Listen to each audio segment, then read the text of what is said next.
అన్నా. హలో రే మహేష్, తమ్ముడు ఎక్కడున్నావురా? హలో తమ్ముడు తొందర రారా, ఇంటికాడ పని ఉన్నది. అన్న ఇప్పుడు నేను బజార్కి వచ్చిన, అన్న ఫోన్ చేసిండు. ఎక్కడ చేసి ఫోన్ చేసిండు? మొన్న బొంబాయి పోయింది కదా అన్న. బొంబాయి పోయిన కాడ నుంచి నాకు ఫోన్ చేసిండు. బొంబాయి పోయిండు, ఫోన్ చేసిండు. సరే అన్న, ఇప్పుడు సరే అన్న మాట్లాడదాం. సరే అన్న, ఇప్పుడు ఒక 5 నిమిషాల 10 నిమిషాల లోపు నేను నీ దగ్గర ఉంటా. ఓకేనా అన్న? సరే సరే రా. ఓకే అన్న, వచ్చేస్తా. రాయనా ఏదే ఎక్కడున్నావే? అన్న నమస్తే. ఏమైంది? అంత మంచిగానే. ఇక అన్న బొంబాయికి పోయిండు కదా, ఫోన్ చేసిండు. మన రాయన్నకు కూడా చెప్పు అని చెప్పిండు. అయితే నీకు ఫోన్ చేసే సంగతి నాకు చెప్పి పోయి కలు అని చెప్పేసి అన్నాడు. అంతలోనే నేను నిన్ను కలుద్దామనుకున్నా, నువ్వే ఫోన్ చేసినావు. అట్లా నేను రావడం జరిగింది. మన మల్లేష్ అన్న బొంబాయి పోయిన సంగతి మీ అందరికి తెలిసిందే కదా. తెలుసా? అయితే ఏం చేయింది, మీకు అప్పచెప్పిన పని ఏం చేసిండు? నేను 50 లక్షలు ఇస్తారా? 50 లక్షలు నేను ఎత్తుకుంటా, నీ బాధ్యత. అన్న నేను తక్కువేం లేదు, నేను 30 లక్షలు నేను నా గ్యారంటీ ఇస్తాను. అరే రాము, మనము నిలబెట్టింది మల్లేష్ అన్న. మనం ఎట్టి పరిస్థితుల్లో గెలిపించే మన బాధ్యత మనం చేయాలి. ఎందుకంటే మనము పెట్టుకున్న మనిషికి ఎక్కడ కూడా పరువు ప్రతిష్టలో భంగం కలగద్దు, ప్రజలలో ఎక్కడ కూడా మనం డిస్టర్బ్ కావాలి. పైసలు 50 లక్షలు తన గ్యారెంటీ పక్కన. ఓకే అన్నా, నాది 30 లక్షలు గ్యారంటీ. సెకండ్, మనం 30% లో మనం గెలిపించే బాధ్యత మనం చేద్దాం, ట్రై చేద్దాం. మనము కష్టపడదాము, మల్లేష్ అన్న గెలిపించుకుందాం. గెలిపియాలి మనం. ఎందుకంటే మనకు నచ్చినోడే మనకు లీడర్ కావాలి, మన మనిషి. అవును, కాబట్టి మనం ఈ శ్రమ పడతాను. అవును, మీ శ్రమ ఉంచుకోడు మల్లేష్.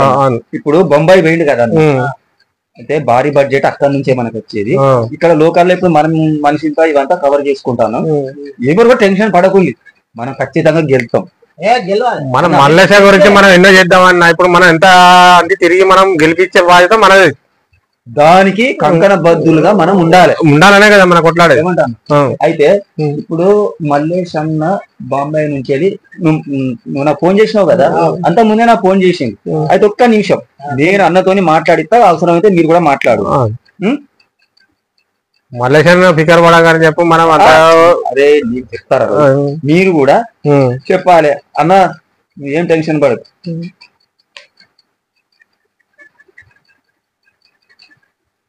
హలో మల్లేష్ అన్న, నేనే. అన్న నేను మహేష్నే. అన్న బిజీగా ఉన్నావా, మీటింగ్లు ఉన్నావా? అవునా, సరే సరే. ఒకటి గుడ్ న్యూస్, మన రాజన్న దగ్గర 50 అన్న, రాజన్నది 550. ఓకే, మన రామ్ గాంధీ 30. ఓకే, కావాలంటే మీరు మాట్లాడన్నా. నా వర్క్ నేనైతే గ్రౌండ్ వర్క్ అంతా చేసుకొస్తాను అన్న. ఇక మిగతాది నువ్వు అక్కడిది ఏమున్నదో అది చూసుకొని నువ్వు ఎప్పుడొస్తావు? ఒక నిమిషం మాట్లాడు, తర్వాత నేను మాట్లాడతాను. ఒక నిమిషం మాట్లాడు. ఇగో రాజాని చెప్తానా, మాట్లాడు. హలో మల్లేష్ అన్న, నేను ఒకటి 50 చెప్పిన మహేష్ కు.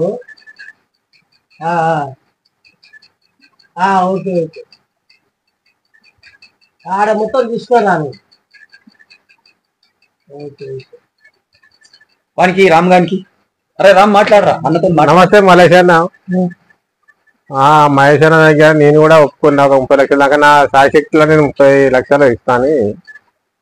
ఎట్టి పరిస్థితుల్లో నిన్ను గెలిపించే బాధ్యత మాదన్న. అన్నా సరే అన్న, మహేష్ అన్న చెప్పిండు నాకు ఆల్రెడీ. మేము మహేష్ అన్న తోటి చెప్తాంటే మేము మీ అమ్మాయి చేస్తాను. మేము ఎట్టి పరిస్థితుల్లో మేము చేసే బాధ్యత మాది అన్న. ఉంటానన్న. అన్నా ఇప్పుడు గ్రౌండ్ వర్క్ అంతా ప్రిపేర్ అవుతాను. నువ్వు ఆ నుంచి వెళ్ళి నువ్వు ఎప్పుడు వస్తావు? రిజర్వేషన్ ట్రైన్ కు కాకుండా ఎందుకు ఫ్లైట్ ఎక్కిరారా అన్న? ఫ్లైట్ కు రా, వచ్చేసాయి. ఇక్కడ ఆల్రెడీ మన వాళ్ళంతా ఫుల్ యాక్టివ్ ఉన్నారు, యాక్టివ్ గా వర్క్ చేస్తారు. ఎవరికి వాళ్ళే ఇండివిజువల్ గానే వాళ్ళ మూమెంట్లు వాళ్ళు తీసుకుంటారు. మంచి హ్యాపీ మూమెంట్ ఉన్నది. నువ్వు ఎక్కడ టెన్షన్ పడకు. मैं हूं ना अन्ना, मैं हूं ना महेश, मैं हूं, आप चिंता मत करो, ठीक है? ओके ओके अन्ना, मैं रहता। हाँ, अभी तो हो गया, अभी भी काम पे मैं फिर रहा हूँ, वो काम भी पूरा करूंगा, ठीक है अन्ना? मैं रहता हूँ, आ जाओ। आते टाइम पे एक बार फोन करके आओ अन्ना, मैं एयरपोर्ट का आता हूँ, ठीक है? ओके अन्ना, ओके ओके ओके, मैं एयरपोर्ट का था, ठीक है अन्ना? ओके ओके अन्ना।